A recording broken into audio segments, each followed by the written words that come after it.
Cinchona is a tree. It grows in one long band of wet forest on the eastern side of the Andes, and for most of history, nobody outside those mountains had heard of it. It stands above the jungle and below the snow. The band it lives in is narrow. Go 1,000 feet too low, and the tree is absent. Go 1,000 feet too high, and it vanishes again. It craves mist and receives it almost every day of the year, right where warm air off the Amazon meets cold rock and surrenders its water. The entire story of the fever tree begins with one accident. The bark of that tree ended the deadliest fever in human history, and until Europeans arrived, that fever had never been anywhere near the mountain the tree grew on. That is the strangest fact in this story, and everything else in it follows from that one accident of geography. Here was a bitter bark that stopped a disease which had never existed on that side of the ocean until ships brought it over. The bark had been sitting on that slope, doing nothing in particular for anybody outside those mountains, for as long as there have been people in them. Set it against the things a person already knows. This bark was in a cardinal's hands in Rome before there was a Bank of England. It was being argued over in London while Newton was still a schoolboy. It was carried up the Niger before the American Civil War, and it was still the only thing on earth that stopped that fever when the Suez Canal opened. Every one of those is late in this story. The tree was already old when the first Spaniard walked under it. The mountain people called the bark quina, which is simply their word for bark. The Spanish made it quina, the French made it quinquina, and out of that comes quinine. The drug in every pharmacy on earth is named with an Andean word for the skin of a tree. Then, in the 1630s, somewhere in Peru, a European suffering from the ague was given a piece of this bark. It worked. What followed is one of the few botanical histories where a plant genuinely rearranged the world rather than simply decorating it. This bark kept European soldiers, clerks, and missionaries alive in places that had killed them for 4 centuries. It made the interior of Africa passable for the empires eager to claim it. It sustained armies in India and administrations on the coast of West Africa. It built fortunes in Rome and in Amsterdam. It was the first substance in European medicine that reliably cured one specific disease and did nothing at all for any other. Before Cinchona, medicine had remedies. After it, medicine had a targeted cure, and the difference between those two concepts is the foundation of modern pharmacy. It also settled a question of empire. A nation controlling the supply of this bark could send its people into the tropics and expect them to survive. A nation without it could not. The entire story of that tree turns on what happened between 2 dates. It runs from about 1630, when the first bark came down out of the Andes to the coast, to the plantations on the far side of the world that finished the Andean trade-off in the 70 years after 1865. The hinge is in the middle of it in the 1860s, when seed carried out of Bolivia by 2 men moved the whole trade to the far side of the world and left the mountains it came from with nothing. Between those eras, the bark passes through the hands of Jesuit apothecaries in Lima and cardinals in Rome.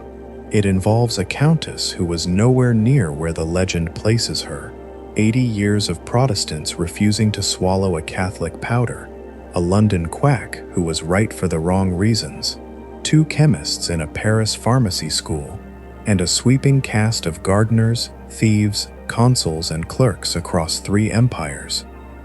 Yet, nobody involved actually knew what the fever was. Not a single person in this timeline understood the disease they were treating. They didn't know it came from a mosquito. They didn't know it was caused by a parasite in the blood. They knew there was a sickness that came back on a timetable, and they knew that this bark, and no other bark, stopped it. They worked with that for 2.5 centuries. until the culprit was finally revealed beneath a microscope. That is a very long time to possess the right answer while fundamentally misunderstanding the question.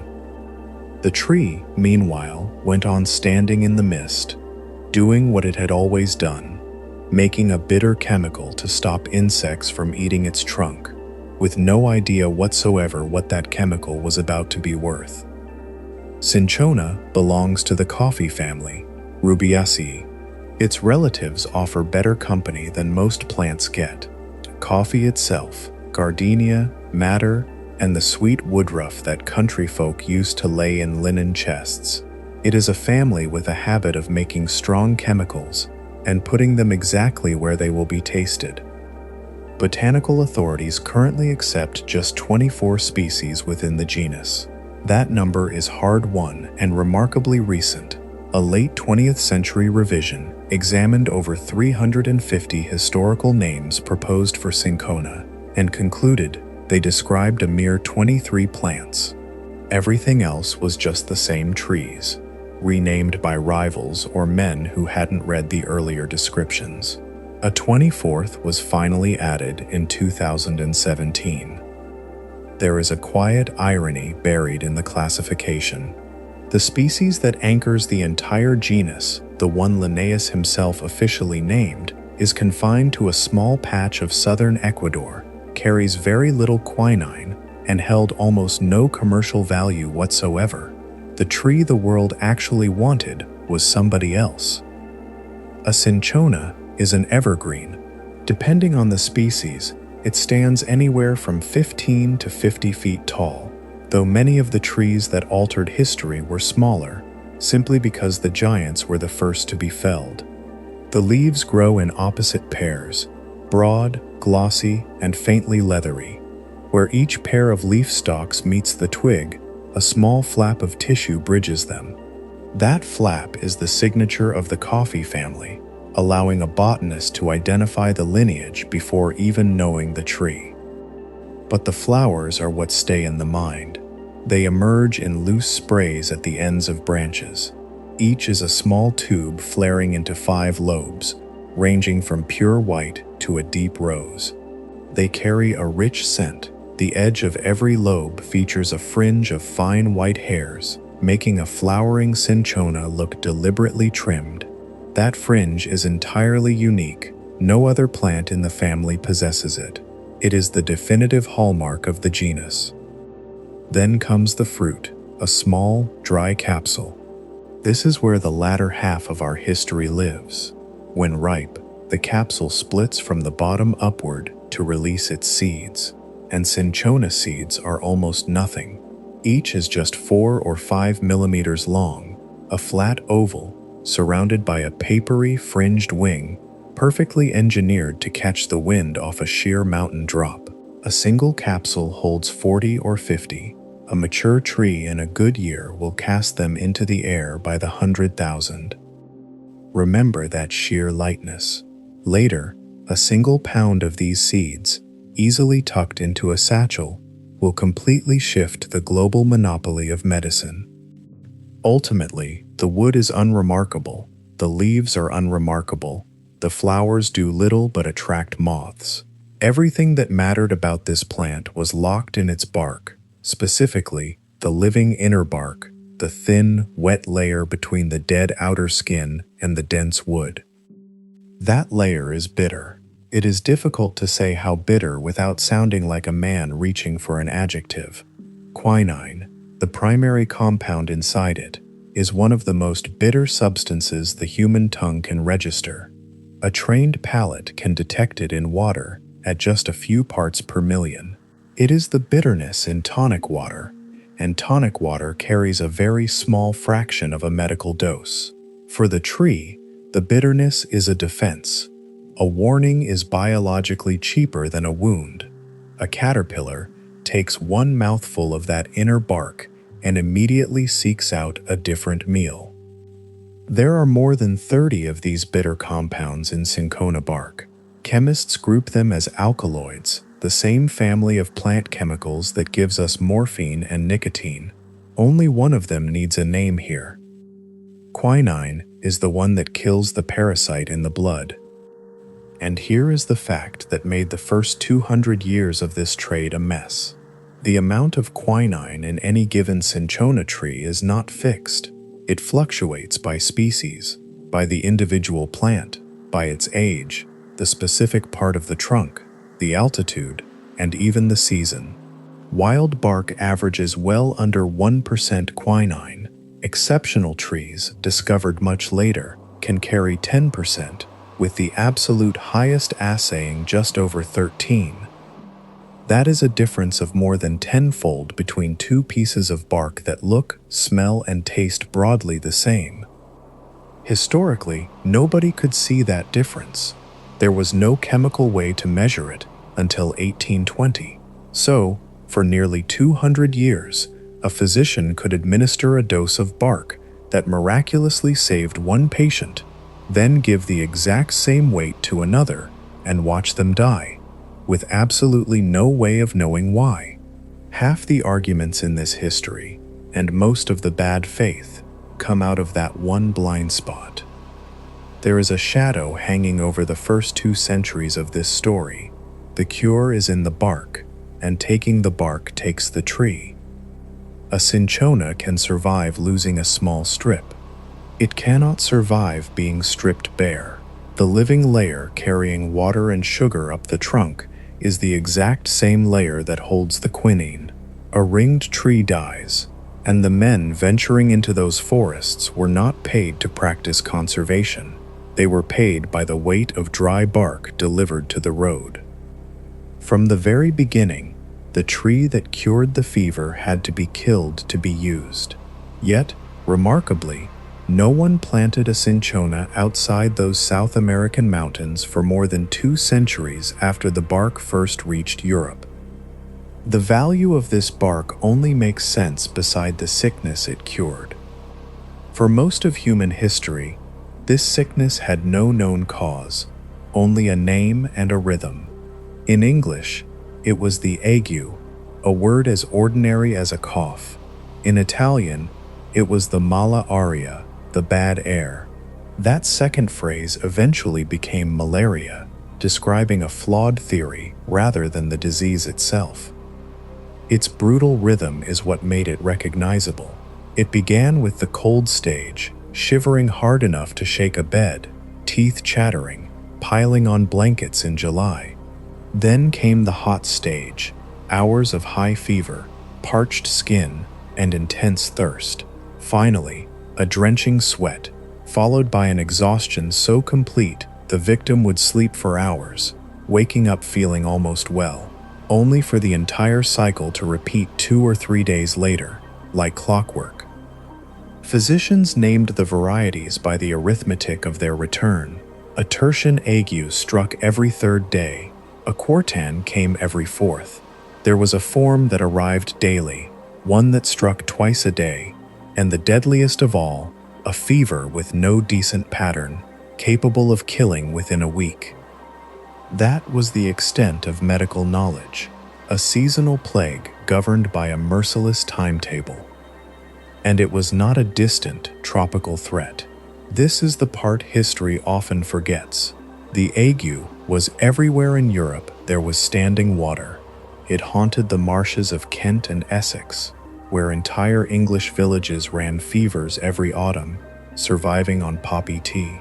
It was in the Dutch polder country, in Spain, and on the Danube plain, and it was in Rome. Rome suffered worst of all, making it the pivot point of this story. The Roman Campagna, the flat country surrounding the city, was prime malarial ground. From July to October, anyone with the money to flee did exactly that. The city emptied of the wealthy and trapped the poor. Popes died in the fever season. Cardinals arriving from northern Europe for a conclave died in it, with a regularity that everyone remarked on and nobody could prevent. The church that ran Europe was headquartered in a fever town, and it knew it, and it had no answer. What was actually happening in all these places was a single-celled parasite, carried from person to person in the bite of an Anopheles mosquito. It bred in the blood, bursting out of the red cells in synchrony every second or third day. That synchrony created the timetable. The shivering is the immune system reacting to a few billion parasites, all leaving their cells at once. No one living through this era knew any of this. The mosquito wouldn't be identified as the carrier until 1897. The parasite wouldn't be seen under a microscope until 1880. Every person searching for a cure was working entirely blind. They were not being stupid. They were being careful in a system that was wrong at the root. A physician who has watched sickness follow marshlands for 1,000 years, possessing no way to see anything smaller than a flea, will reasonably conclude that bad air off the water is to blame. The theory fit the observations. It even produced one correct piece of advice: sleep away from the water, but for entirely the wrong reasons. That was the state of the world in the 1500s. In Europe, an ordinary seasonal killer falsely blamed on the wind. Across the Atlantic in the high Andes, a tree hiding an extraordinary chemical in its bark, standing in a forest where no one suffered from the disease it could cure. The problem and the solution had never met. The cinchona grows in a region the Spanish called the Ceja de Montana, the eyebrow of the mountain. It is the strip of cloud forest that hangs on the eastern face of the Andes, between the high grassland and the Amazon basin. The terrain is steep, permanently wet, and incredibly difficult to navigate. Trees hang heavy with moss and bromeliads. Water drips from every surface. A man carrying a load on this treacherous ground might make just a few miles a day. People lived there, and above it, and below it. In the Inca period and long before it, the Andes carried one of the most sophisticated plant cultures anywhere in the world. Andean farmers domesticated thousands of potato varieties, engineering them for altitude, frost resistance, and taste. They domesticated quinoa, oca, and tarwi. They pioneered freeze-drying techniques using the biting night frost and intense daytime sun, safely storing food for years. They understood the properties of coca, cinchona's botanical relatives, and hundreds of medicinal plants, knowledge that Spanish clerics began hastily and often inaccurately recording within a generation of their arrival. The obvious narrative, the one most frequently told, is that the indigenous people of these mountains used cinchona bark to cure malaria since time immemorial. They shared this ancient wisdom with the missionaries, who then shipped the bark to Europe and stole the credit. It is a good story, and the evidence for it is very thin, and one large fact stands directly in its way. The fever was almost certainly never there. The mosquitoes were already in the New World and were perfectly capable of the job. The parasite was not. It crossed the Atlantic in the blood of European colonists and the Africans they enslaved. Once it arrived, it found its mosquito transport waiting and swiftly settled in. This used to be a theory based on a lack of historical records. Today, it's a fact proven by the parasite's own genetics. Researchers have extracted malaria DNA from ancient skeletons across 5 continents, mapping a 5,000-year family tree of the disease. The American strains sit squarely inside the European branch. One sample from a burial in the eastern Peruvian Andes dates specifically to the 1st century after European contact. Indigenous American populations lack the inherited blood traits found in every Old World region where malaria has forced human evolution over millennia. This means that when the Spanish first reached Peru, the people of the eastern Andes had no tradition of treating malaria for the very simple reason that they had never experienced it. That doesn't mean they were ignorant of the tree. It was a prominent feature in a landscape where every large plant was used. Scattered evidence suggests Andean healers used quina barks to treat shivering and the cold, and shivering is exactly how a European with a tertian ague presents. It is entirely probable that someone in those mountains saw a Spaniard shaking, recognized the physical symptom, and offered their traditional remedy for the chills. That is a genuine transfer of indigenous knowledge, and it deserves full credit. But it is not an ancient anti-malarial tradition, and that distinction matters. It is also possible the discovery ran the other way. Europeans in Peru, working through the local materia medica the way they worked through everything else looking for something to sell, may simply have tried barks until one of them did something. There is a single Spanish account from the mid-17th century stating plainly that the colonists were taught the bark's properties by the indigenous people of the region. That testimony is real and must be given its due weight. But what it cannot tell us is how old the knowledge was. The account was written over a century after the conquest by the conquerors themselves, regarding a fever that their arrival had brought with them. Beyond that, the trail goes cold. There are no pre-contact documents, no archaeological clues, and no independent traces in the native languages. The first definitive written notice of the tree comes from an Augustinian friar in Lima around 1633. He published it in Barcelona 5 years later in a single sentence, stating, "There is a tree in the country of Loja whose cinnamon-colored bark, when powdered and served as a drink, takes away fevers and has worked miracles." The truth refuses to fit neatly into a perfect narrative. We cannot claim the Andean peoples possessed a 1,000-year malaria cure for a disease they never had, nor can we claim Europeans discovered it completely unaided, while surrounded by a complex native plant culture they were constantly exploiting and rarely crediting. That exploitation reveals a much darker historical truth. For 3 centuries, European empires ran a very large operation in the tropics.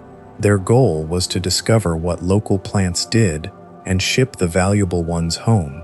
What crossed the ocean was the plant and its application. What stayed behind was the identity of the person who discovered it. Names were not recorded. Informants were dismissed in journals simply as an Indian, a Negro, or an old woman.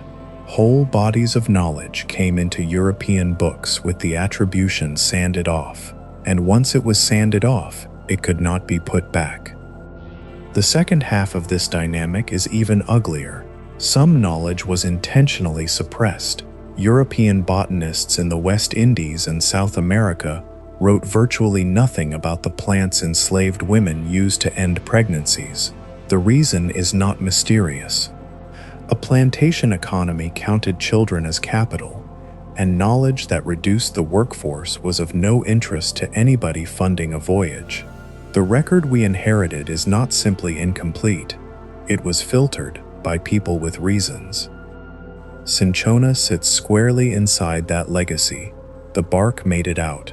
The individuals who handed over the cure were stripped of their names, lost to history forever.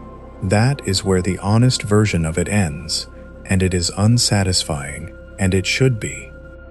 Even the names eventually given to the bark are tangled in confusion. The Quechua word for bark is quina. That morphed into Spanish as quina, into French as quinquina, and ultimately gave us quinine. To this day, the drug in every pharmacy carries an indigenous Andean word for tree skin, but the doubled form, quina quina, is often romantically translated as the bark of barks, supposedly the native name for the fever tree. Yet, there is a serious botanical argument that this name actually belonged to a completely different plant, the balsam of Peru. The Spanish were already trading balsam in the 1500s. Its bark looked just similar enough to cinchona that traders likely mixed them together to stretch their profits. Over time, the adulterant became the main product and kept the name. A 17th century chronicler in Peru listed the fever tree of Loja and the quinine as two separate drugs in the exact same paragraph. Clearly, at least one man on the ground wasn't confusing them. Today, the most famous plant name in medical history appears to have been borrowed from its neighbor, though the definitive truth is lost to time. The town of Loja, in modern-day southern Ecuador, lent its name to the earliest famous bark on the market. Sold in Europe for a century as loxa bark, it was prized above all others. Local clerics and officials were shipping it out long before anyone across the Atlantic could agree on what it actually was. By the 1630s, the bark reached the coast. The narrative suddenly became a European one, operating under a woman's name. The legend is old, exceptionally tidy, and almost entirely false. Yet, it must be told.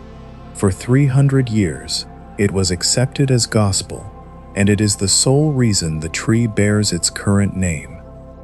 It goes like this. In 1638, the Countess of Cinchona, wife of the Viceroy of Peru, lay dying in a Lima palace from a severe tertian fever. Depending on the version, a local official, a Jesuit, or an indigenous servant brought a miraculous mountain bark to her bedside. She took it and recovered within days. Struck by what it had done, she had quantities of it gathered, distributed it to the sick of Lima, and eventually carried it home to Spain. There, it was sold as the powder of the Countess, or pulvis comitice. A century later, Carl Linnaeus named the plant genus in her honor. It is a beautiful story. A woman is the point of transfer, carrying her own cure from west to east, and the botanical record keeps her in it. Painters painted it, poets used it. The first crack is in where the story comes from. The tale first appeared in print in 1663, written by a Genoese physician. He claimed to source it from a letter by an Italian merchant who had traveled to Peru. Nobody has ever seen that document. No copy or record of it exists anywhere else. The author himself even admits to altering the timeline and adding his own material. The entire legend rests on one man's paraphrase of a phantom letter. The Genoese physician never mentioned 1638. Writing in 1663, he vaguely states that 30 or 40 years had passed, placing the event somewhere in the 20s or 30s. That highly specific date of 1638 was supplied 2 centuries later by a Victorian Englishman who simply wanted the story to be true and wrote a book arguing for it. Then, a forgotten diary destroyed the myth entirely.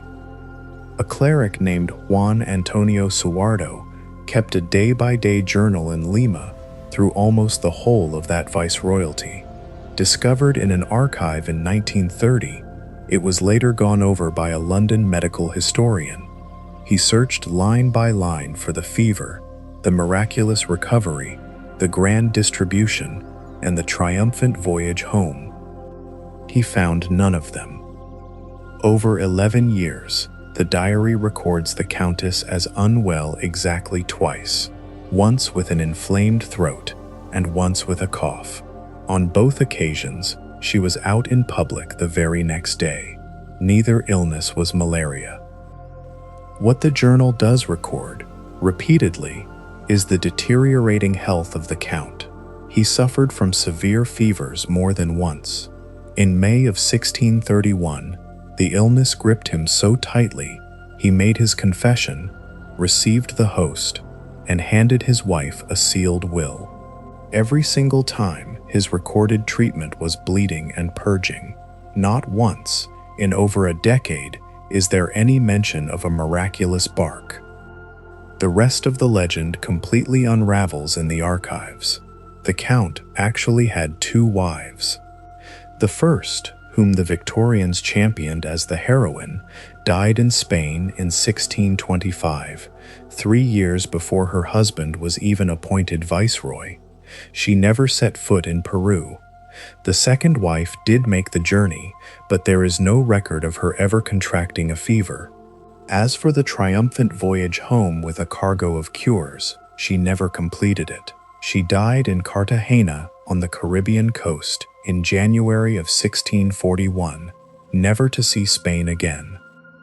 The Countess did not have the fever, did not take the bark, did not distribute it, and did not carry it across the Atlantic. Her husband had the fever, and he was bled for it. The only thing the legend gets right is that a countess existed. For nearly 3 centuries, almost no one thought to check the facts. Alexander von Humboldt called it a fable, but never explained why, so the world simply kept repeating it. It ultimately took a dusty diary and a historian willing to read every page to uncover the truth. The name stuck anyway. Linnaeus, working in Uppsala from books and dried specimens, and a story that was already 90 years old, took the genus name from her title and dropped an H out of it on the way. The official naming is just as messy. Carl Linnaeus printed the name first in 1742, and again in the Great Book of 1753 that botany treats as its starting line, so the name officially dates from the 1st of May in that year. He took it from the title of a Spanish countess, Cinchona, and he spelled it wrong. He dropped the first H. Whether that was a slip, or whether he followed the Italianized spellings already sitting in the books he worked from, has never been settled. Either way, it is permanent. Victorian botanists put the corrected form before a congress in London and lost, because the rules of botanical naming keep the original spelling however it got there. The tree has carried the error ever since. Beneath that flawed name, the species themselves refuse to hold still. Cinchona trees hybridize readily wherever their ranges overlap. The exact same species grown in 2 adjacent valleys can look like 2 completely different plants. 19th century prospectors, working frantically and in secret, named the same tree several times over, while lumping distinct species under identical labels. The commercial bark trade ignored the science entirely. They sorted the wood purely by color and port of origin: red bark, yellow bark, gray bark, crown bark. They were describing a commodity, not an organism. By the end of the 19th century, the trade abandoned color altogether and began buying strictly by chemical assay. Modern taxonomy is still untangling the knots, and it does it by demoting famous names. The tree the Victorians called Cinchona succurubra is filed now as a form of Cinchona pubescens. Cinchona legeriana, the one the Dutch plantations were built on, is treated as a variety of Cinchona calicea, or as no separate thing at all. Anyone who calls the Cinchona family tree a settled matter is selling a tidier story than the hybrid reality supports. That is worth saying once, so the rest of this can use plain names without claiming more than the record holds. The Cinchona tree remains named after an event that never happened, permanently misspelled, and it is entirely too late to change it. There is a lesson in that beyond the anecdote, and it applies to almost every plant in this subject.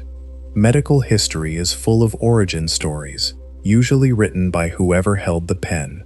They arrive early, they are pleasant to repeat, and they generally flatter somebody who was standing near the event rather than in it. The bark was already being written about in Lima before the year the legend gives for the Countess taking it. Somebody found it, and somebody carried it down. The story we inherited is about a viceroy's wife in a palace, because a palace is where the paper was. What was actually happening in Lima was far less picturesque, but vastly more organized. It was happening inside a pharmacy, and that pharmacy belonged to the Jesuits. The Society of Jesus had operated in Peru since the 1560s. By the 1630s, it was arguably the most efficient institution on the continent. The order ran colleges. It established missions in remote territories no Spanish official had ever seen. It managed farms, vineyards, and workshops to pay for both. In Lima, it ran a pharmacy attached to the College of San Pablo, which supplied the city and the missions and kept books. The man usually credited at this point is an Italian lay brother named Agostino Salambrino. Trained as an apothecary in Rome, he arrived in Lima in 1605, managing the San Pablo pharmacy for decades. Tradition dictates he learned of the mountain bark, instantly recognized the value of a fever remedy in a malaria-prone city like Rome, and began shipping consignments back to Europe. However, the specific ships and dates from these old tales rest on very shaky evidence. Modern scholarship, going through the order's own papers, places the bark's European arrival around 1640, rather than a decade earlier. It was likely carried by Jesuit officials traveling to Rome for internal meetings. Hard evidence confirms it was actively used in Belgium by 1642. What remains indisputable is the mechanism of its spread. The cure left Peru inside a religious order, not a secular trading company, which is precisely why it survived the journey to Europe at all. Consider the Society of Jesus as a logistical machine. It maintained houses in Lima, Quito, Cartagena, Seville, Rome, Vienna, Prague, Antwerp, Manila, and 100 other cities. It had a standing obligation on every member to write to his superiors, and an internal post that carried those letters across oceans on a schedule. It employed apothecaries in most of its colleges and attached physicians to many of them. It had vast wealth, and it had a doctrinal reason to care about medicine for the poor, which meant it had somewhere to put a remedy once it had one. No merchant house in the world possessed that kind of global reach in 1640. The bark flowed through the Jesuit network the way water travels through a pipe, simply because the plumbing was already installed. By the mid-1640s, the medicine arrived in Rome in large quantities, and in Rome it acquired a champion. Juan de Lugo was a Spanish Jesuit and a heavyweight theologian, elevated to cardinal in July of 1643. Now in his 60s, living in a city where the fever season killed people every year, de Lugo took the bark seriously. He ordered it tested by the Pope's personal physician, who reported in its favor. The cardinal purchased it in bulk using his own funds. He then distributed it for free at the great hospital of Santo Spirito and the Jesuit college, giving it to anyone poor enough to come and ask, which in a fever summer in Rome was a great many people. He had a deeply personal reason to believe in its efficacy. During the conclave of 1644, locked away in the sweltering heat with the College of Cardinals to elect a new pope, de Lugo caught malaria himself. Soon, the remedy took on his name and the name of his order: Cardinal's powder, Jesuit's powder, Jesuit's bark. In Latin, it was Pulvis Jesuiticus, and in apothecary ledgers, Cortex Peruvianus, the Peruvian bark. Every one of those names is going to be a problem in about 10 years, in the parts of Europe that had left the church. Then, around 1649, the most important document in the early history of this drug was printed in Rome. It was exactly 1 page long. Known as the Schedula Romana, or the Roman Schedule, it originated from the Roman College Pharmacy, authored by an apothecary named Pucciarini. It was a dedicated instruction sheet designed to travel alongside the bark, doing what no one had bothered to do before, explicitly explaining how to use it. 2 drachms of selected bark, by weight, ground fine, steeped in hot, strong wine, administered after the patient had been purged, and carefully timed to digest shortly before the malarial chills were expected. Some of that medical advice was inherently flawed. The wrong part is the timing, and it is going to cost a great many lives over the next 30 years. Nevertheless, it was a standardized medical protocol, centuries before that term existed, printed on a single sheet so it could journey with the physical goods. Distribution formed the other half of the equation. Jesuits departing for global missions carried the bark with them, and the network that transported the medicine also transported the instruction sheet.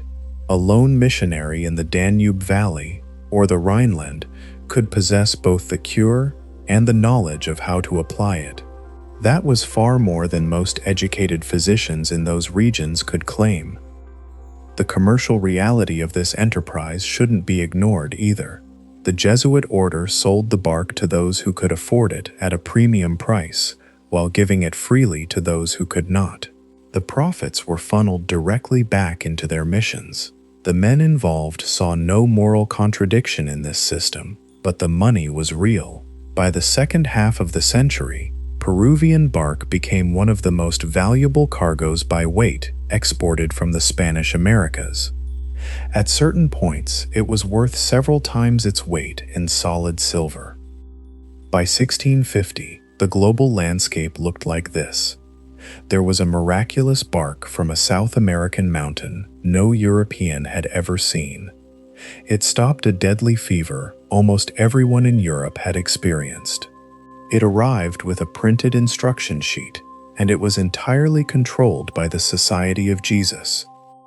From Rome, the cure radiated outward along the exact same logistical lines the religious order operated on. The map of its spread over the first 20 years is the map of the order's own houses. It reached the Spanish Netherlands and the Rhineland. It filtered into Vienna, Prague, and the Habsburg territories, where the Danube fevers were as lethal as anywhere on the continent. It supplied missions deep in Poland and Bohemia. Finally, it arrived in France, sparking a fierce, 30-year argument between the Parisian medical establishment, who deeply distrusted it, and absolutely everyone else who had watched the miracle bark actually work. Wherever Cinchona arrived, the sequence was identical. Somebody important recovers. The bark becomes fashionable, driving the price up. Adulterated product floods the market in response, leading to a run of failures. Physicians who opposed it from the start are publicly vindicated, and the bark falls out of use for a decade until a pristine consignment restores its reputation. That cycle repeats across borders for 80 years. This was not a gradual acceptance, but the exact same argument recurring with new people, hinging entirely on the quality of the last barrel rather than any modern medical evidence. Half of Europe simply would not touch it. This widespread refusal lasted decades, often dismissed today as simple religious stupidity, Protestants refusing a Catholic medicine, dying of their own prejudice. While sectarian fear was real, it wasn't the main driver. The century's fiercest published attack on the bark was actually written by a Catholic physician at a royal court, acting on the orders of an Austrian archduke. Conversely, the drug's greatest champion in Rome was a cardinal, backed by the Pope's own doctor. The true division was never between churches. It was between physicians who reasoned from ancient theory and those who simply watched what happened to their patients. Still, the religious anxiety warrants attention. The bark arrived in England, the Dutch Republic, and German Protestant states, bearing the stamp of the Society of Jesus. In 1650s England, within living memory of the gunpowder plot, Jesuits were widely viewed as a hostile foreign intelligence service with a penchant for poison. A powder arriving from Rome, distributed by that order, taken internally, cannot have looked good. Beyond straightforward sectarian refusal, there was a more specific fear that this was a slow poison and that a Catholic Europe would be delighted to see Protestant gentlemen swallow it. But theoretical objections did the real damage. Mid-17th century European medicine ran on a humoral system that had reigned for 1500 years. In that framework, a fever was meaningful. It was the body cooking out morbid matter in the blood, which then had to be expelled through sweat, stool, urine, or a lancet. The fever was the cure in progress. Stopping it early was the worst thing a physician could do. It would trap the matter inside, where it would settle in an organ and kill the patient later. The bark halted the fever, but evacuated nothing. On the reigning theory of the body that made it dangerous in exactly the way an educated physician would predict.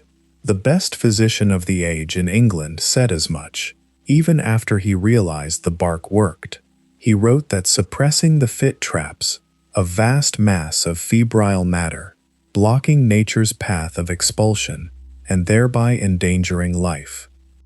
Finally, there was the practical objection, which truly had teeth. The bark often failed. Batches arrived old, damp, or cut with cheaper materials. Frequently, the market was flooded with entirely different substitute barks sold under the Cinchona name by merchants who couldn't tell the difference and didn't care.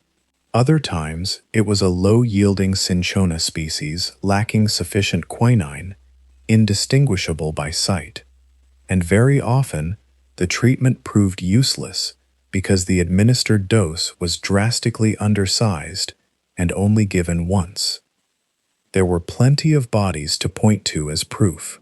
Medical literature of the period names two of them, an alderman of the City of London called Underwood and a Captain Potter, both of whom took the bark and died. It was even uselessly administered against the Roman plague in 1655, and its inevitable failure was chalked up as further evidence of its fraudulence. The most public disaster involved royalty. Archduke Leopold of Austria took the bark in 1652, briefly recovered, and relapsed a month later, the predictable result of too short a course. Furious, he commanded his physician to publish a book attacking the remedy. Coming from a prestigious court, that single publication did more damage to Cinchona's reputation than every Protestant pulpit combined. Consider a London physician in 1660. He has before him a foreign powder sold by a suspicious organization. It contradicts everything he was taught about the body. He has seen it fail, and he has seen patients die after taking it. Refusing to prescribe it did not make him a fool. It meant he was reasoning correctly from a false model with bad materials. The cost of this intellectual deadlock was paid by patients on both sides of the divide. The ague killed relentlessly throughout the century. The most famous victim may or may not belong in this story, and we should be honest about the historical record. Oliver Cromwell died in September 1658, following weeks of a tertian ague. Nearly every account ever written claims he refused the Jesuits' powder on principle, dying of his own Protestantism. It is a fantastic narrative, crafted by his enemies, and it fits the era's themes perfectly. Yet, the contemporary medical record of his death mentions the fever, the physicians, the autopsy, but never a refusal of the bark. The entire legend traces backward through literature, eventually evaporating into a popular book published in the 1970s. The timing makes the myth easy to believe.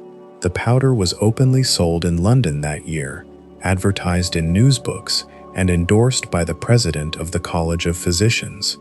Meanwhile, the first properly recorded English trial of the drug had just killed that city alderman. Cromwell might very well have refused it, as many similar men did, but the evidence for this famous anecdote amounts to little more than folklore. What ultimately shifted the argument in England wasn't a new theory, it was arithmetic, applied by Thomas Sydenham. A London physician, parliamentarian, and staunch Protestant, Sydenham was the absolute antithesis of a Jesuit apologist. He was also his generation's most stubbornly empirical doctor. His method was simple: watch what happens to the patient, write it down, and let the medical theory sort itself out. His acceptance of the bark was gradual and refreshingly honest. In 1666, he published warnings against it, noting it had killed patients when administered just before a fever fit. By 1676, he trusted it above all else. By the end of that decade, he called it his sheet anchor, declaring that despite the prejudices of learned men, he had never seen it do harm. To reach that conclusion, Sydenham corrected 3 fundamental mistakes. First was the dose, which was universally too small. He prescribed a full ounce of the bark, divided into 12 parts. Second was the timing. Directly contradicting Roman instructions, he insisted the bark should never be given before the fit, validating the theorists' fears about trapped matter. Instead, it was to be administered immediately after the fever passed, 1 part every 4 hours, washed down with wine. Finally, he recognized that a single course was inadequate. Because the fever frequently returned, he repeated the entire regimen on the 8th day, doing so 3 or 4 times over to properly saturate the blood. None of these breakthroughs required understanding the microscopic nature of the disease. They merely required counting and a willingness to document failure. Thanks largely to Sydenham's authority, by the 1680s, English medicine had pivoted, and the bark took its rightful place in the London pharmacopoeia. Yet, caught between the initial refusal and this ultimate acceptance, one man had already built a vast fortune by exploiting both sides. Robert Talbot was a Cambridge apothecary's apprentice who never finished his medical degree. What he did possess was an undisclosed preparation for fevers and undeniable clinical results. He strategically set up his practice in the marsh country of Essex, a region plagued by the ague. A practitioner who could reliably cure the fever there instantly secured both a testing ground and an endless queue of paying patients. In 1672, Talbot published a short book on fevers, and in it, he did one of the great pieces of nerve in medical history. He actively warned his readers against the Jesuits' powder. He advised the world to beware of all palliative cures, especially that one, when given by unskillful hands. The whole man is in the qualification. He didn't say beware of the powder itself, only its use by unskillful hands. Later in the same text, he left his escape route wide open, calling Cinchona a noble and safe medicine if rightly prepared, yet pernicious otherwise. Talbor's own secret remedy was, of course, cinchona bark. He claimed only that it was a blend of 4 vegetables, 2 foreign and 2 domestic. Commercially, he had grasped exactly what Sydenham discovered empirically. Talbot administered large enough doses, maintained a strict interval schedule, and heavily disguised the powder in claret, constantly altering the additives so no one could reverse engineer his recipe. By publicly damning the very drug he was secretly dispensing, he eliminated his competition and reassured fearful Protestant patients that they were safe from Catholic poison.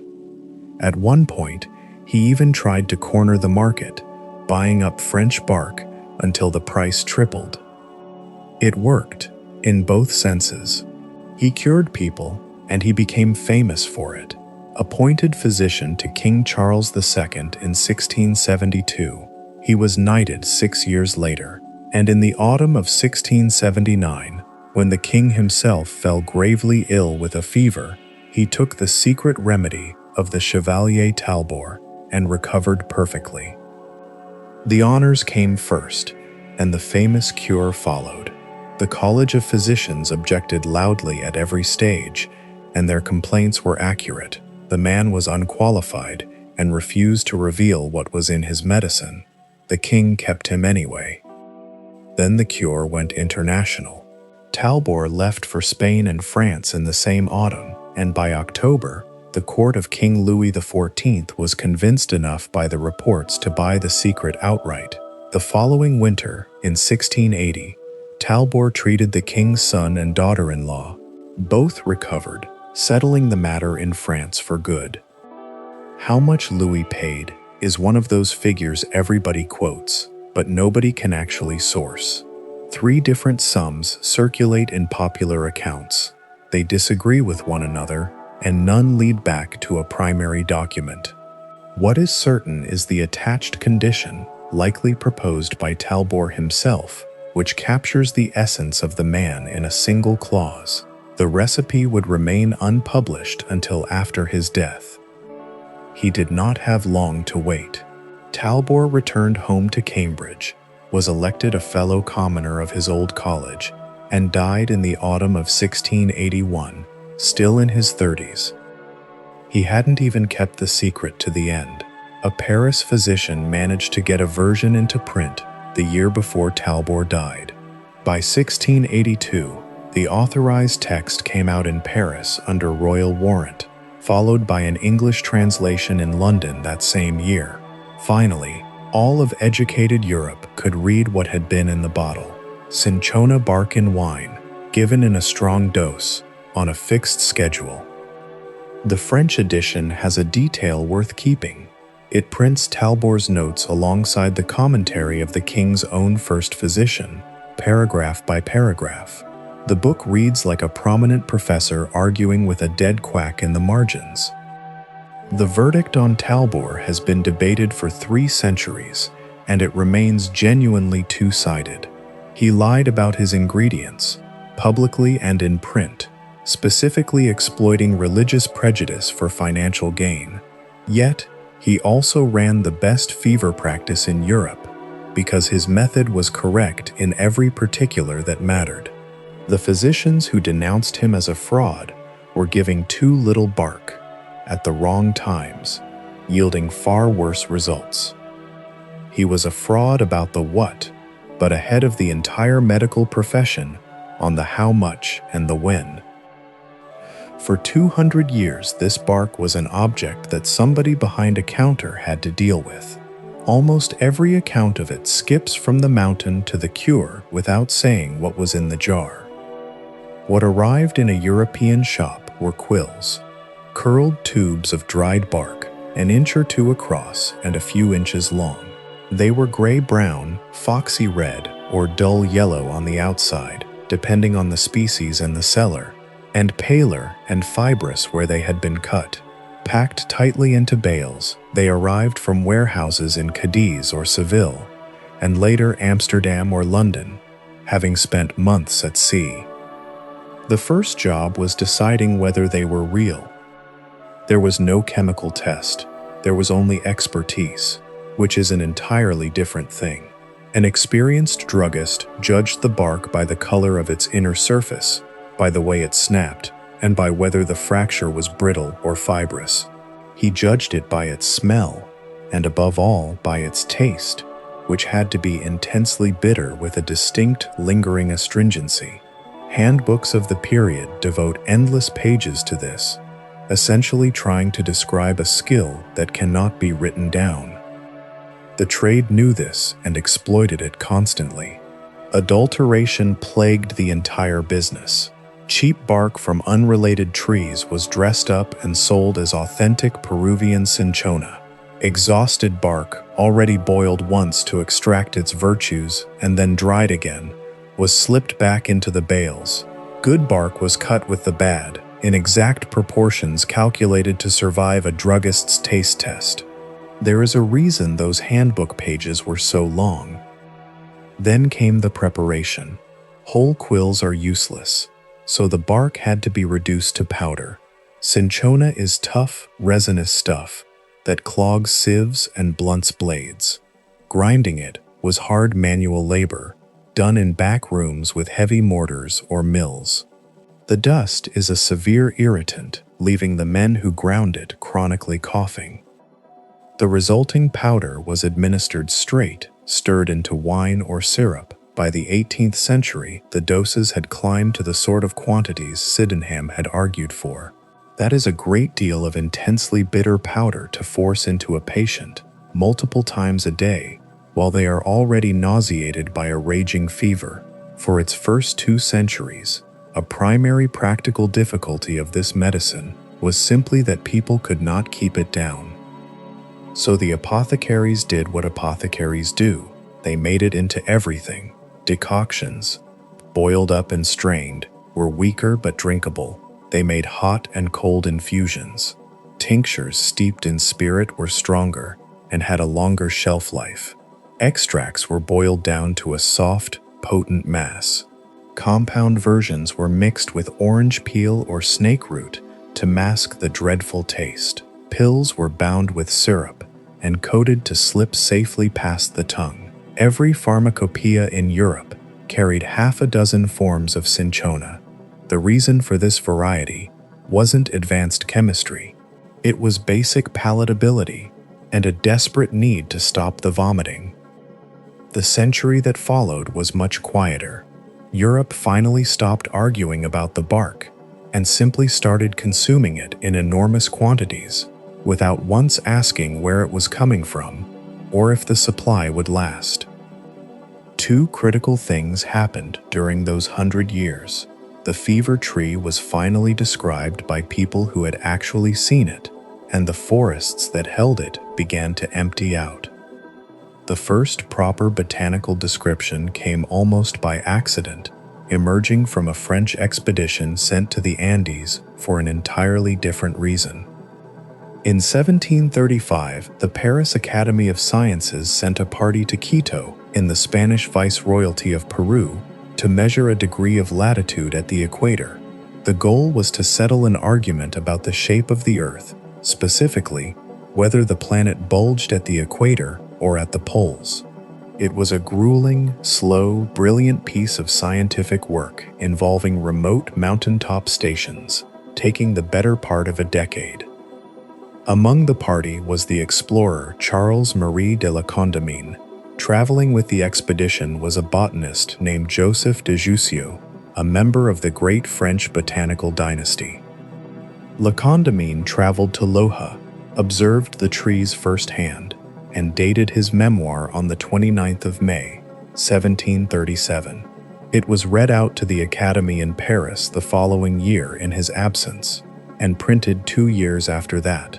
It is the first scientific account of the cinchona tree to reach Europe from a man who had stood under one. He described the leaves, the flowers, the bark, and the harvesting process. He detailed the differences between the varieties exactly as the local men understood them, and named the specific mountain where the finest bark grew. Half a world away, Carl Linnaeus built his formal species classification on that single memoir, without ever seeing the tree himself. La Condamine also tried to bring living plants home. He managed to keep them alive for over 8 months, carrying them all the way down the Amazon River. But he lost the entire batch just in sight of the ocean, when a rogue wave washed over the vessel near the river's mouth and swept the box away. That was in 1743, and the loss of irreplaceable specimens would soon become a tragic theme. Jussieu stayed behind. In fact, he stayed in South America for 35 years. He botanized across Peru and Bolivia in uncharted, uncatalogued territory. When the expedition funds ran dry, he continued on his own dime, assembling what should have been one of the greatest plant collections of the century. Jussieu wrote his own detailed account of the fever tree in 1737, the same year as La Condamine's, but he couldn't publish it. He was stranded on the wrong side of an ocean with no printing press. His work remained in manuscript form for 2 centuries, finally seeing publication in the 1930s. The Victorian version of what happened to the rest of Jussieu's work claims a servant stole his boxes on the eve of his departure, mistakenly believing they contained treasure. But that dramatic story comes from a 19th century Englishman, not from any primary source of Jussieu's own time. The truth appears to be much duller and far sadder. Around 400 of his specimens did eventually reach France, but they arrived unlabeled. No proper inventory was ever made. Most of the descriptions that would have given them scientific meaning were either lost in transit or never sent, and a massive portion of the material simply vanished. Jussieu finally returned to France in 1771 in broken health and never worked again. That same English writer claimed Jussieu came back deprived of reason. No physician of the time recorded anything of the kind, and it is not this film's business to diagnose a man across 2.5 centuries. What we can say for certain is this: he went out young with the world in front of him, gave the entirety of his working life to a rugged continent, and managed to bring almost nothing home. Back in Uppsala, Linnaeus never saw any of this wild country. He formally named the genus in the 1740s, based entirely on dried specimens, written descriptions, and second-hand hearsay. He famously misspelled the name of the Countess of Cinchona and simply moved on. This isn't a criticism of Linnaeus. It is an accurate description of how global botany was conducted in the 18th century, by men sitting comfortably in Northern European studies, examining dried fragments sent by men in the field, men who mostly went unnamed, and often, like Jussieu, entirely unrewarded. Eventually, the Spanish crown made its own scientific effort. Starting in 1777, a royal botanical expedition worked across Peru and Chile for 11 years, led by Hipólito Ruiz and José Pavón. In 1792, Ruiz published the Quinologia, a detailed monograph on the barks and the first serious attempt to sort the chaotic commercial market into actual biological species. Pavón joined him for the supplement 9 years later. The work was commissioned by a government that had finally realized it was sitting on a highly valuable but finite resource. The Spanish crown had spotted this value early. From 1751 onward, the very best Loja bark was strictly reserved for the king's personal pharmacy in Madrid. It was collected under royal license and shipped under heavy seal. While it was never a flawless monopoly, a massive amount of bark continued to move privately and illegally through the black market. Spain treated Cinchona exactly the way it treated silver, as a treasure upon which the crown always had first claim. The royal pharmacy's own paperwork provides the clearest evidence of what was happening to the forests, entirely by accident. For the first 25 years, the bark came exclusively from Loja. Then, it shifted to Cuenca, further north, simply because the stripped forests of Loja could no longer supply it. The supply region migrates across the ledgers like a stain spreading. But what none of the royal paperwork could control was the way the bark was actually harvested. To understand the work is to understand the exploitative arrangement it was done under, because in the high Andes, the two were exactly the same thing. The bark collectors were overwhelmingly indigenous, Quechua and Aymara in the south, and other tribes deeper into the Bolivian forest. They almost exclusively worked on a vicious system of advances. Goods, credit, or alcohol were handed over as payment for bark that hadn't even been cut yet. In remote territory where no central authority existed to enforce the law, a man could easily spend years undertaking brutal physical labor just to work off a debt he had taken on in a single week. That system of debt bondage is the hidden machinery underneath every single quill of European medicine. A cascarillero, a bark harvester, heads up into the dense cloud forests of the Andes. He carries a machete, a bag of maize, and, if he is lucky, a mule. He is looking for a mature cinchona. These trees do not grow in convenient stands. They are scattered, one tree here and 3 more an hour's steep climb away, hidden in a forest of 100 other species. Finding the cinchona is a highly specialized skill, held by very few people, learned locally, and passed down through generations of walking the treacherous terrain. When he finally spots a mature tree, He doesn't just climb it and carefully remove a strip of bark. He fells the entire tree to the ground. Then, he beats the trunk and the large branches with a heavy mallet to loosen the bark, cutting it away in wide sheets and strips as he works his way down the fallen timber. The raw pieces are laid out to dry in whatever thin sunlight the cloud forest provides. As the strips dry, they curl inward on themselves, transforming into the familiar quills that Europe bought so eagerly, hard, bitter tubes of bark, packed tightly into heavy bales and sewn shut in animal hide. The bales went out on a man's back, then on a mule, down a mountain, along a river, to a road, to a port, and by sea to Spain. Weeks of travel. The bark that a London apothecary weighed out in grains had come from a tree somebody had walked 3 days to find and then killed. That is one tree and one man. Now multiply it by the demand of every army, navy, mission, and fever-struck parish in Europe for 2 centuries.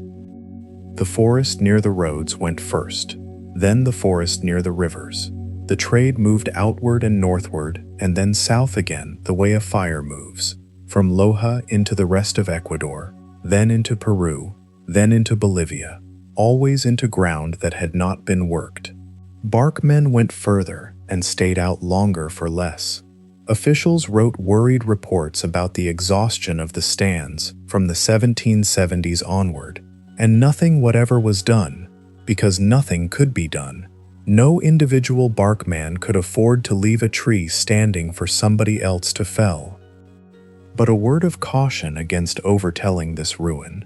The people who described the Andean forests as finished, using the most vivid language, were very often the exact same Englishmen arguing that the tree should therefore be taken somewhere safer, by them.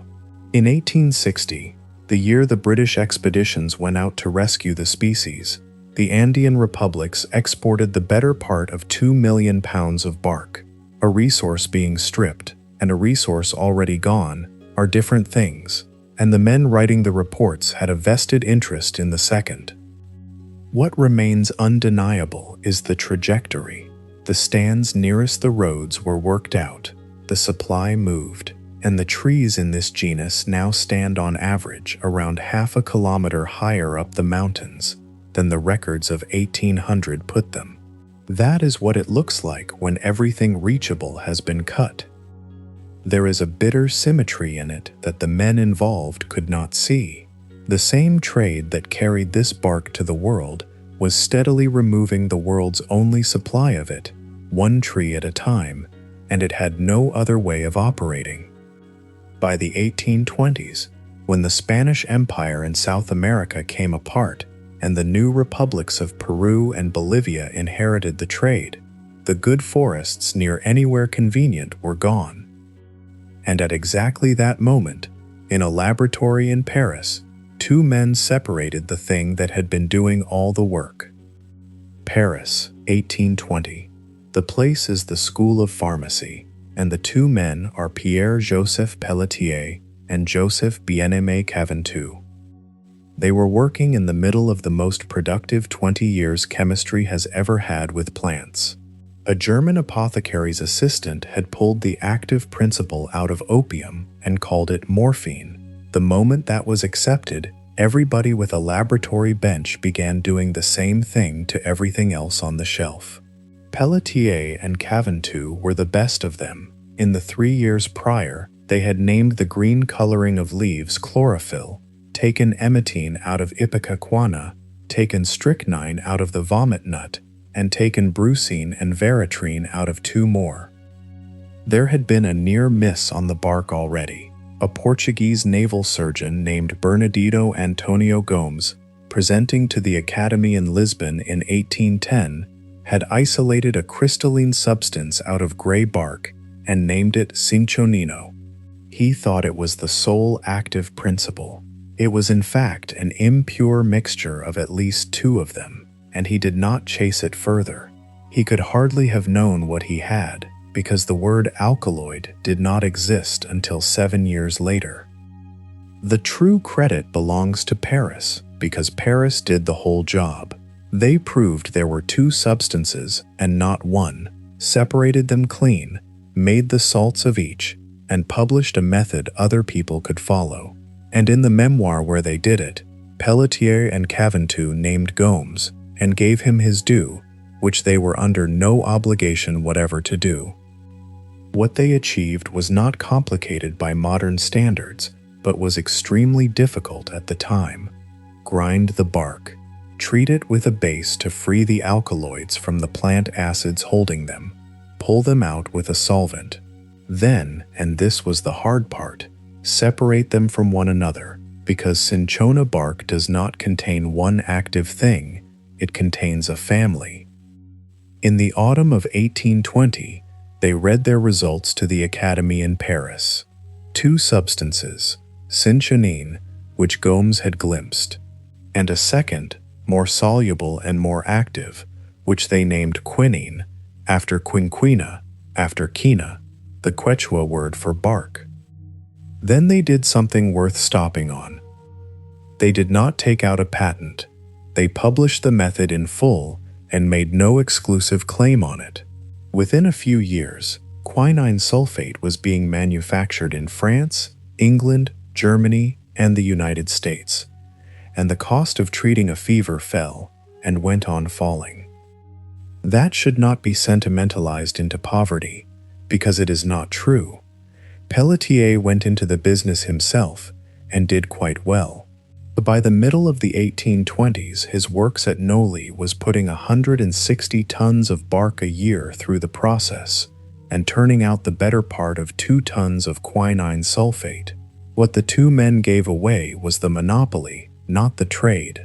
By relinquishing the exclusive right, they allowed the price to plummet for everyone else. The practical change was total, and it came in a single word: dose. Before 1820, a physician prescribed bark. It was a bulky, foul, extremely bitter powder, or a decoction of it, taken in ounces, and its strength was entirely unknowable. Two apparently identical parcels could differ tenfold.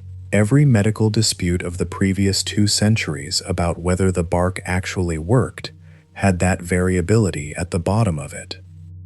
After 1820, a physician prescribed quinine sulfate, a white crystalline salt weighed in grains, of known strength every single time.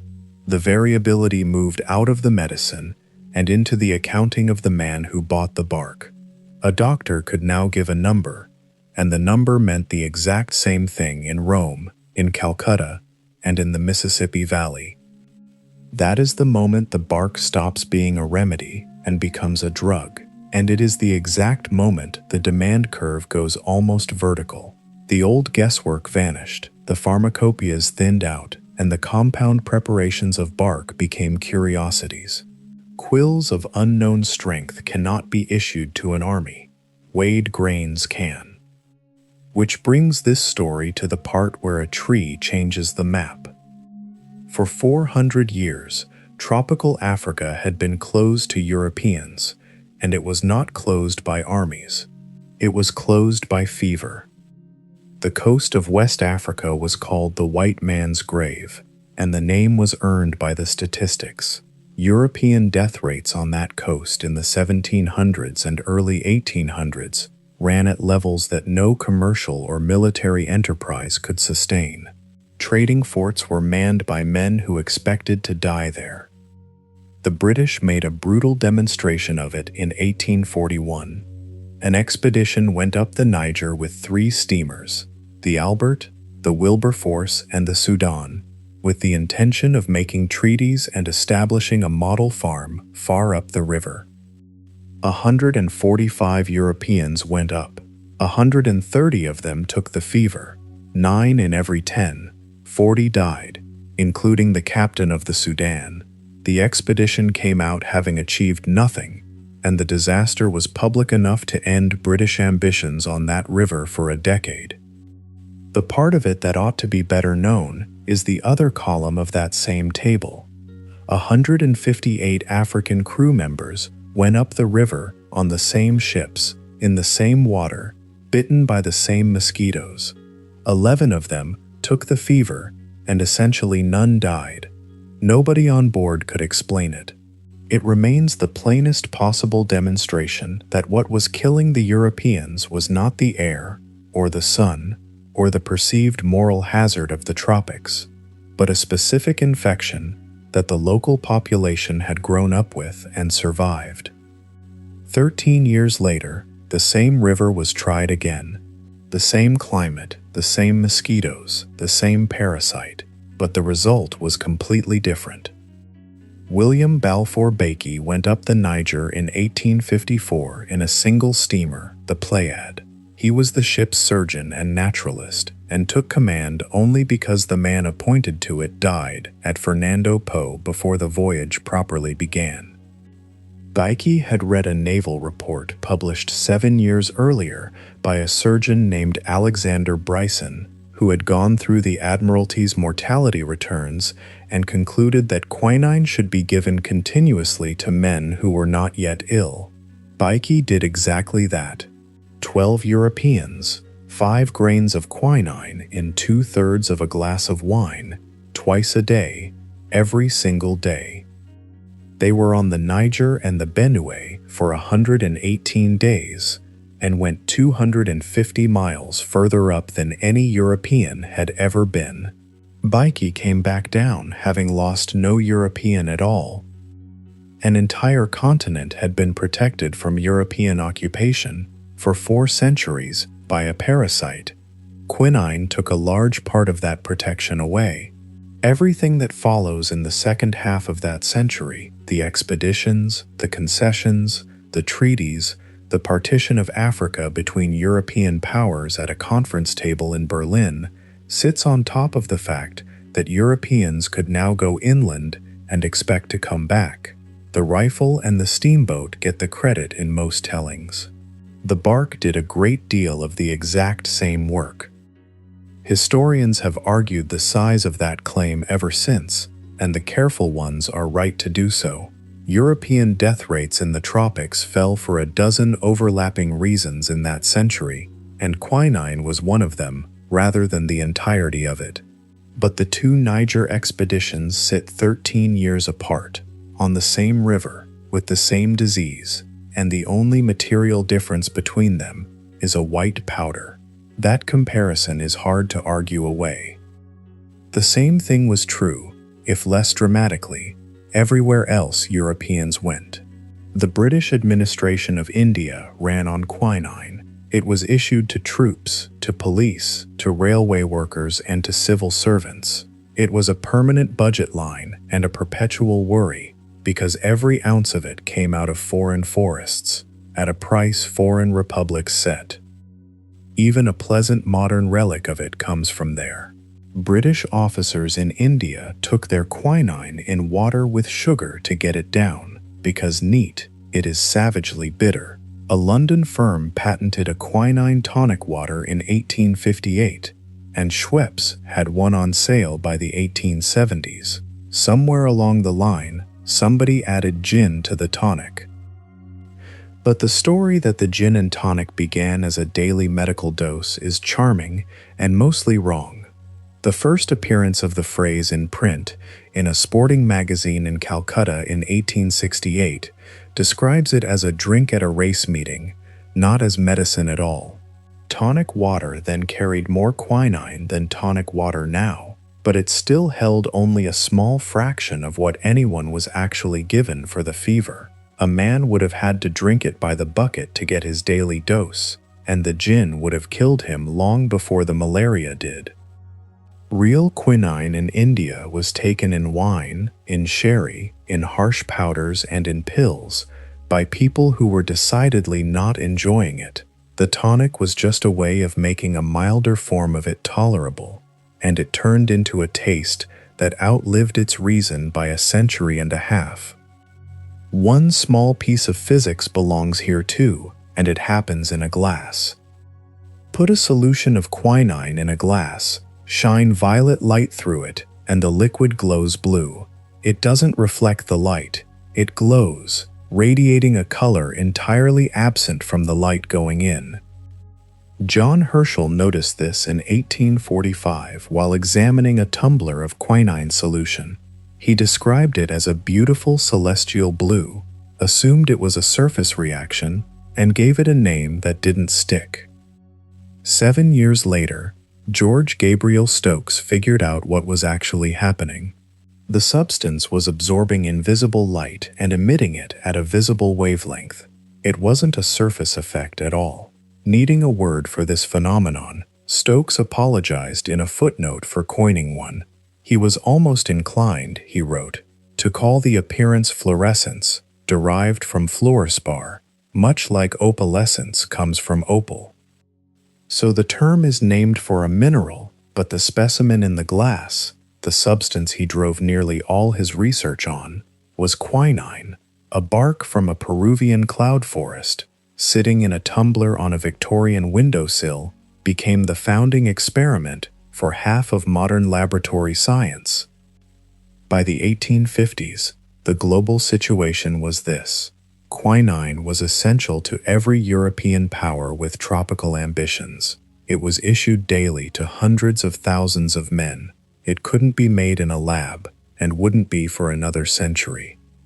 And it existed in exactly one place, the bark of a few tree species growing wild on the eastern slopes of the Andes, spanning Peru, Bolivia, Ecuador, and Colombia. These nations were young, poor, and acutely aware of what they possessed. Across the middle of the century, they strictly restricted the export of cinchona seeds and living plants, while selling the dead bark by the shipload. The rule was absolute. The bark could be sold, but the tree could not leave. Enforcement, however, fell to local officials in rugged terrain where a determined man on a mule was notoriously hard to stop.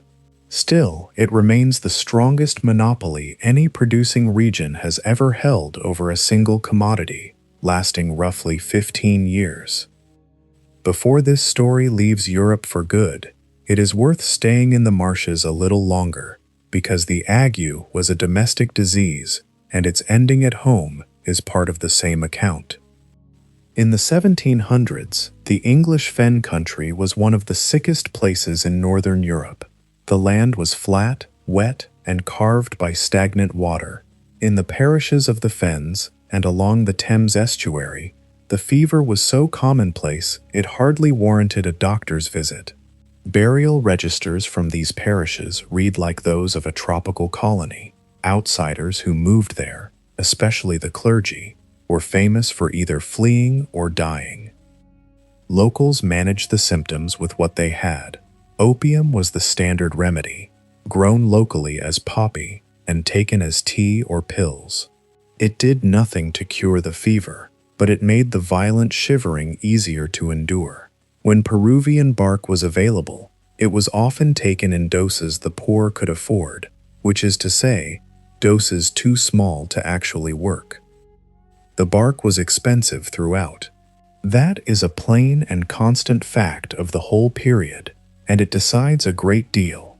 It was a luxury drug sitting in the English apothecary's shop, reserved for the gentry, military officers, and the clergy. In a fen village in 1750, it was known about, occasionally obtained, but not a normal part of anybody's life. What ultimately ended the English ague wasn't the bark at all, it was the ditch.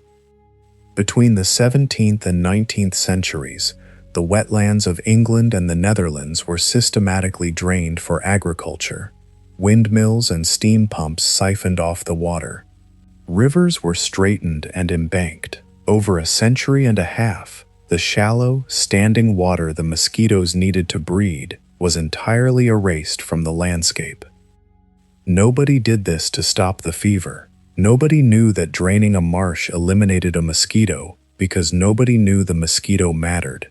They drained the land for wheat. The fever vanished as a side effect of the harvest, and the people who benefited never fully understood what had saved them. As the fever retreated from northern Europe, it vanished from the European mind as a domestic issue and was rebranded as a tropical one. Within 3 generations, the ague became something that only happened to other people in hot places. The very disease that had killed popes in Rome and decimated villages in Lincolnshire was reclassified as a colonial hazard, and quinine along with it. This psychological shift changed who the drug was for. In 1650, the bark was medicine for anyone with a fever. By 1850, quinine was a strategic military supply, managed by governments thinking about soldiers, not physicians thinking about parishes. This set the stage for the next 30 years. And the first country to discover the true cost of being cut off from this supply was one that had never given the matter much thought. In 1861, the United States went to war with itself, and the Union Navy blockaded the southern coast. The American South was prime malarial territory.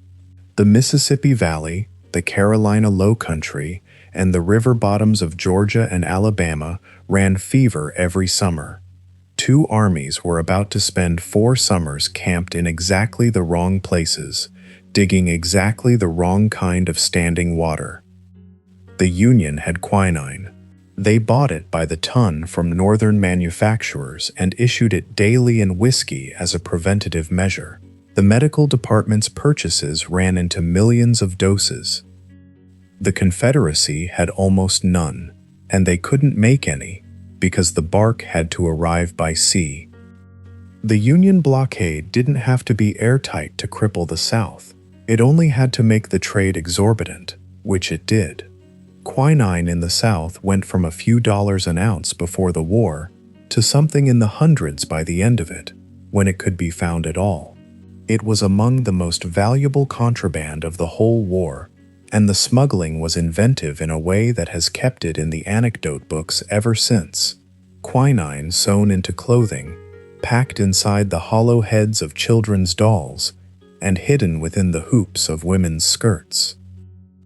Unable to buy it, the Confederate Medical Service sought indigenous substitutes. They issued pamphlets directing the army to brew decoctions of dogwood, poplar, and willow bark in whiskey. It failed. Willow bark contains the precursor to aspirin, so it temporarily lowered temperatures and eased aches, while dogwood was bitter enough to taste like medicine. But none of it touched the malaria parasite. Southern soldiers took their bitter native decoction, felt somewhat better for an hour, and had the fever again on schedule 2 days later. Sickness took far more men out of the fight on both sides than gunfire ever did.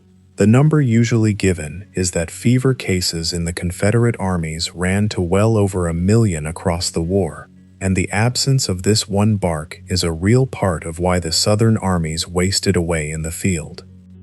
That is what a monopoly on a plant looks like from the wrong side. Not a price problem, a war. Every ministry in Europe was watching. They all drew the same obvious conclusion. No major power could trust its soldiers' lives to wild trees growing in someone else's mountains. The race to break the Andean monopoly wasn't a secret plot. It was public policy, argued in print, funded by parliaments, and carried out by men who wrote memoirs about it afterwards with no embarrassment at all. The Dutch made the first move. The Netherlands controlled Java, a wet tropical island with the mountainous terrain Cinchona requires. In 1852, the Dutch government dispatched botanist Justus Carl Haskell to South America to smuggle out seeds and living plants. Because this was highly illegal, Haskell traveled under an alias. Operating as a private German citizen named Müller, he ventured through Peru and Bolivia, made contact with the men who knew the trees, and got seed and young plants out in 2 shipments. The primary shipment sailed in May of 1854 with about 500 plants. Only 75 survived the journey. When Hascarl reached Java that December, he planted the first cinchona ever grown outside the Andes. It was a disappointment. The plants took root and grew, but the specific species he had stolen yielded so little quinine that the bark was worthless. The Dutch had committed to a plantation crop and had got the wrong tree. They named the species after their governor-general anyway, spending the next decade nursing a botanical achievement of no commercial use whatever. The British went next. Their operation was larger, heavily funded, and backed by the full machinery of the state. The primary advocate was Clements Markham, an India office official who had traveled Peru in his youth. His argument to London was simple arithmetic. India was losing an enormous number of lives and working days to fever every year. The preventative quinine came from foreign forests that were rapidly depleting, at prices dictated by foreign governments. Therefore, India had to grow its own. The India office agreed. In 1859 and 60, they launched a multi-pronged expedition to scour the entire Andean range. Markham himself headed south with the Kew gardener John Weir into the Caravaya country of southeastern Peru, hunting the yellow bark. A third party under G.J. Pritchett worked the Huánuco district for the gray bark. They were watched every step of the way. The prefect of La Paz sent private orders to his sub-prefects to keep the strictest vigilance to prevent any person taking seed or plants out of the country, and Markham's own account is full of complaints about obstruction by local officials, which is a polite way of saying the Bolivians knew exactly what he was there for. Richard Spruce went north, and his part of it deserves more than a line, because it is the only piece of this expedition that reads like the fieldwork it actually was. Spruce was a schoolmaster's son from Yorkshire who had gone to the Amazon in 1849 and stayed for 15 years. He collected on the great rivers, lived on almost nothing, and sent home plants and notes of a quality that professionals still rely on today. By 1860, a crippling illness in his back and legs left him unable to stand, forcing him to do his Cinchona fieldwork lying down for part of every day. The red bark he was sent to find grew on the western flank of Chimborazo. He got permission of a sort from a local landowner, sat out the flowering, collected seed by the 100,000, and had a Kew gardener called Robert Cross raise seedlings on the spot so that living plants as well as seed could travel. About 100,000 seeds and 600 living plants came out of it. Then they had to be moved. The route to the sea was a river in flood, and the cases of seedlings went down it on a raft built for the purpose, with the sick man on it, through water that had already wrecked one attempt. Getting them out of the mountains was one problem, getting them alive to India was another, and it was solved by a piece of Victorian equipment that deserves its own mention, the Wardian case, a sealed glazed box, a portable greenhouse in effect, in which a plant could live for months on its own recycled water on the deck of a ship. Without it, none of this happens. Living plants had been going to sea for centuries and arriving dead. Spruce got his to the coast. They went into the cases, and to Kew, and out again to the Nilgiri Hills. For all of this, Spruce was paid a modest sum and largely forgotten. It took until 1877, and Markham lobbying on his behalf, for him to be granted a small government pension. He spent the rest of his life as an invalid in a Yorkshire cottage, organizing his notes. He is one of the few men in this story who actually knew a forest by walking it, and knowing it did him no good at all. When the superintendent of the government gardens at Oudacamund took delivery of Spruce's plants on the 9th of April in 1861, 463 of the red bark plants were alive. Of the yellow bark, the one everybody actually wanted, 6. Ceylon got its own share, and a botanic garden at Hakgala was founded that same year largely to grow it. The trees grew well, but when assayed, they carried a mediocre quantity of quinine, around 1.5%. Spruce and the other botanists had collected the species that were accessible, rather than the specific trees that were rich in alkaloids. No one in the world yet realized just how massive that difference would be. By 1864, both the Dutch and the British had cinchona plantations in Asia, and neither possessed a tree worth harvesting. The South American monopoly held. What finally broke it was two men on wages, deep in a forest neither government could map, working without a commission from anyone. Charles Ledger was an Englishman who had gone to Peru as a young man in the alpaca wool trade.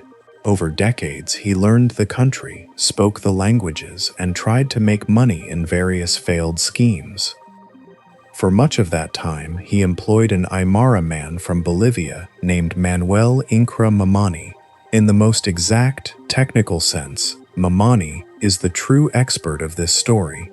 He was a bark man, he knew the eastern Andes, and specifically, he knew where in that immense wet forest stood the trees the local trade regarded as the finest in the world. Ledger understood what the European empires did not. Bringing back cinchona is not enough. It has to be the right individual trees, and the only people who can say which trees those are work in the forest. In 1861, Ledger wrote to Mamani, asking him for 40 to 50 pounds of seed from the trees, with the white flowers, the ones the local trade held to be the best in the world. It took 4 years. Cinchona does not flower and seed to a convenient schedule, and in the years between, the frost took the seed crop more than once. Mamani came down at last to Tacna in January of 1865 with the seed, gathered from trees he had chosen himself. Ledger sent them to his brother in London to sell. The India office bought a portion for £50, on condition that 10,000 of the seeds germinated, and in the end, raised 60,000 plants from what it had paid £50 for. The Dutch took the rest, and their man in London bought it, by Ledger's own later account, for barely £50 as well. That seed went to Java, where it germinated beautifully. When those trees were old enough to test, the bark assayed at levels never seen before. Where the government plantations yielded 1 or 2% quinine, these trees carried 10, and the best of them topped 13%. That is the moment the monopoly ends. Not the ban, and not the 2 state expeditions. A letter to a barkman, 4 years of walking, and a bag of seeds sold twice in London for £50 a time. The Dutch named the tree for the Englishman whose seed it was, Cinchona ledgeriana. Within 20 years, botanists disputed whether it was a distinct species at all, and today it is classified simply as a synonym of Cinchona calisaya. The tree that made the Dutch fortune has no botanical name of its own left. What it has is a century and a half of the wrong man's name in the history books. Ledger did not get rich either. He estimated he spent more than £600 on the venture, losing money in the process. What savings he had went in the Australian bank failures of the early 1890s. In 1895, the Dutch government, by then extremely aware of what that seed had been worth, granted him a pension of 1,200 guilders a year. He died in Sydney in 1905, and his estate was valued at £2. Mamani got worse than nothing. He went back into the mountains for another collection. In 1871, he was stopped and arrested by Bolivian authorities, who understood perfectly well what a man carrying cinchona seed was doing and what it meant for their country. He was imprisoned and beaten. He was released, and he died soon afterwards. The accounts that circulate add a great deal of detail to that. A named official, a confiscated mule, a particular town. None of it is in any source worth the name, and this film will not repeat it. What the record supports is the arrest, the beating, the release, and the death, in that order and close together, and it does not say plainly that the one caused the other. It is enough. Nothing in the world is named for him. Set that down as plain accounting, because that is what it is. A bag of seed moved the world's supply of the most important medicine of the century from South America to Southeast Asia. It was located by a local expert who could read the forest, working for an employer who couldn't have found the trees in a lifetime of looking. The employer got 100 pounds across 2 sails, a species name that has since been withdrawn, and an estate of 2 pounds. The man who found the trees got a beating and an unmarked death in his own country for taking seeds out of his own mountains at the request of a foreigner. It was a perfect mirror of the trade they broke. For 200 years, every piece of bark reaching Europe had been found by an unrecorded local worker who knew exactly where the tree stood. What the Dutch did with that pound of seed over the next 40 years is the part of history often skipped, and it is what actually did the damage to the Andes. It was not theft, it was agriculture, done extremely well by people who took it seriously for 3 generations on the volcanic slopes of West Java, and everything about it was measured. The first problem they solved was the killing of the tree. In the Andes, harvesting meant felling the tree entirely. On a plantation, the tree is capital, killing it is a financial loss. The solution actually came from the Nilgiri Hills in India. The Scottish superintendent of the government plantations there had noticed that the best wild crown bark tended to come off trees growing under a natural coat of moss. So instead of stripping a tree bare, he cut vertical strips, leaving living bands of bark between them, and bound the wounds up in moss. He published the method in 1866. By his own account, he was met with a storm of opposition. The method worked. Under the wet moss, the bark grew back, and it comes back richer in alkaloid than the bark that was taken. In the best cases, several times richer. A single tree could yield more medicine with every harvest. Java adopted this technique in 1879 and scaled it universally. The British invented it, but the Dutch executed it at a scale that made it entirely theirs. The second problem they solved was breeding. Cinchona can be grafted and raised from cuttings, meaning a single exceptional tree can be copied thousands of times. The Dutch identified their highest-yielding trees by assay, propagated them, and repeated the process in a long, patient, unglamorous selection program that pushed the alkaloid content of their stock up decade after decade.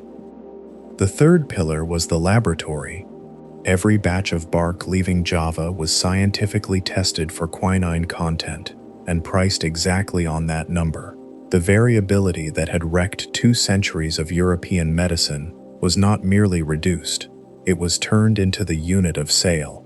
Java bark became a manufactured product with a strict specification, while wild Andean bark remained a variable commodity gathered by hand from a diminishing forest. The two simply could not compete. Finally, the Dutch organized. In 1913, Java planters and Amsterdam refiners signed an agreement, setting up a central office to run the entire global business.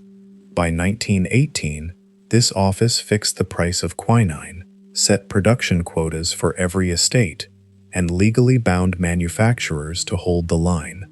It was one of the most effective cartels ever assembled. Yet, it also did something highly unusual. It maintained 2 prices, a commercial rate and a vastly reduced rate for public health programs buying for populations who couldn't afford the market cost. By 1929, the Dutch East Indies supplied 97 parts in 100 of the world's quinine. British India made 2.5.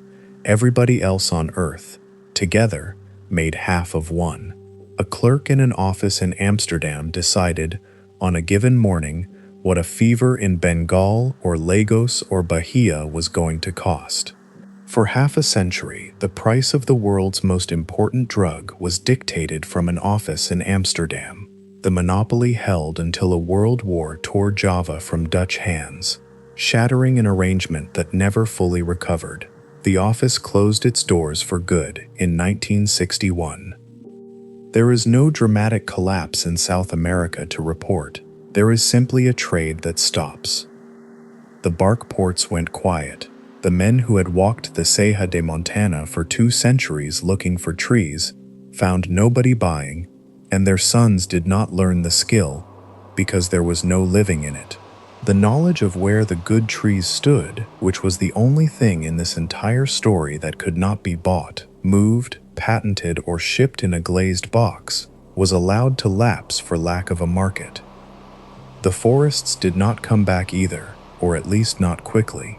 Cinchona is slow, its seed is short-lived, and 200 years of felling had taken out the biggest and best trees in every accessible valley, the very ones that would have reseeded the ground. What was left was terrain too steep or too remote to be worth the climb. The British had a different ending, and a better one, though it was British India that got the benefit and not the Andes. The Indian plantations, in the Nilgiris and at Mungpu below Darjeeling, never matched Java on yield and never tried to compete on the world market. Mungpu was laid out in 1862 by the superintendent of the Botanic Garden at Calcutta, and what the Indian government wanted from it was not profit. It wanted its own supply at a price its own population could pay. The first answer was chemical. Instead of refining out pure quinine sulfate, which was expensive, the government quinologists worked out how to precipitate all the Cinchona alkaloids together in one cheap mixed powder, on the reasonable ground that the other 3 do useful work as well. They had it by the middle 1870s and named it Cinchona febrifuge in 1878. It cost about 16 rupees a pound, where pure quinine cost 25 rupees an ounce, making it roughly a 25th of the price. It was judged slightly weaker, it was harder on the stomach, and some army units dropped pure quinine for it entirely. The second answer was logistical, and it is the detail worth keeping. From about 1892, quinine from the Bengal factory was put up in paper packets of 5 grains and sold across the counter of every post office in the province for 1 pice, which was a coin an ordinary person actually had. It spread from there. The packets were made up by prison labor. They were sold at police posts and dispensaries as well. Not a hospital, not a doctor, a post office next to the stamps. It is a genuinely remarkable piece of administration, though it should not be oversold. Counterfeit packets appeared almost immediately. The quantity was never anywhere near the size of the problem, and malaria mortality in Bengal stayed appalling right through it. Historians of the period read the whole scheme, fairly, as an empire advertising its own benevolence at a price it could afford. All of that is true, and so is this. It is the one moment in 200 years where somebody arranged for the bark to reach the people who had the fever, rather than the people who had the money. So the tree ends where it began, on a wet slope in the Andes, and everything that happened in between happened somewhere else. What it left behind is a set of pictures, and they are worth going back through slowly. A cloud forest on the eastern wall of the mountains, permanently wet, hung with moss, a tree in it with fringed pink flowers, and a bark so bitter that nothing eats it, and no fever anywhere on that side of the ocean for the bark to cure. A parasite arriving in the holds of ships, with the mosquitoes already waiting for it on the far shore. Somebody in Peru, and there is no name and there never will be, who knew what that bark did for shaking, and said so to a Spaniard. A pharmacy in a Jesuit college in Lima with its ledgers, and Bales going down to the coast. A cardinal in Rome in a fever summer, buying bark with his own money and giving it away at the college door. One printed sheet, a single page, that says how much and how often and in what. The first honest instructions any European drug ever came with. A physician in London refusing a powder because it came from the Society of Jesus, and a physician beside him refusing it because it stops a fever without evacuating the morbid matter, and both of them watching their patients die on schedule. A protector of England dying in a September fever, and 300 years of writers putting a refusal in his mouth that nobody wrote down at the time. An unqualified apothecary's apprentice in the Essex Marshes, publishing a warning against the Jesuits' powder, and selling the Jesuits' powder in wine, and curing more people than the College of Physicians.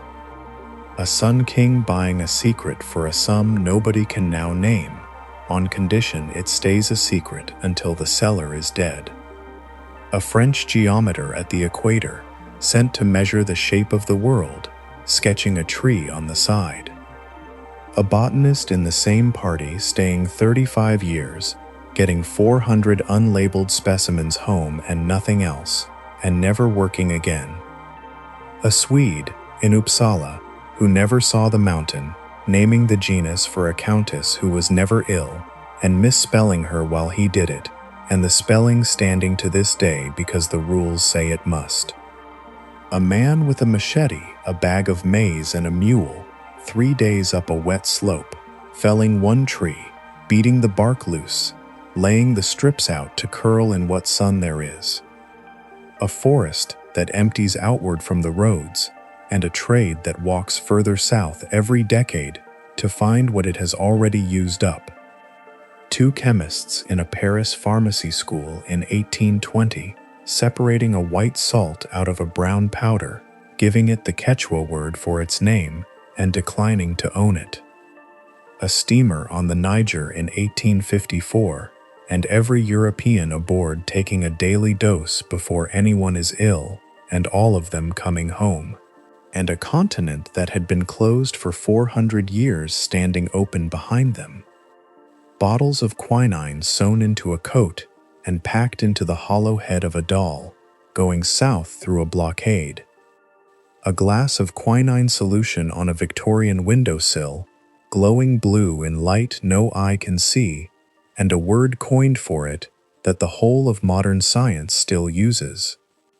A German botanist traveling Peru under a false name with a false story and getting the wrong trees. A sick Yorkshireman on a raft on a flooded Ecuadorian river with a Kew gardener beside him and 600 seedlings between them, going down to the sea. An Englishman in the Andes with mules and boxes, collecting seed whose export is a crime. And an Aymara barkman from the Yungas, walking into that forest for 4 years, waiting out the seasons the frost took, and coming down at last with a bag of seed from the trees he had chosen himself. Seed that crossed the world, and did what no army and no treaty had managed, and moved the medicine of an entire century from one hemisphere to the other. Manuel Incra Mamani went back up for more, and was stopped, and was beaten, and did not get home.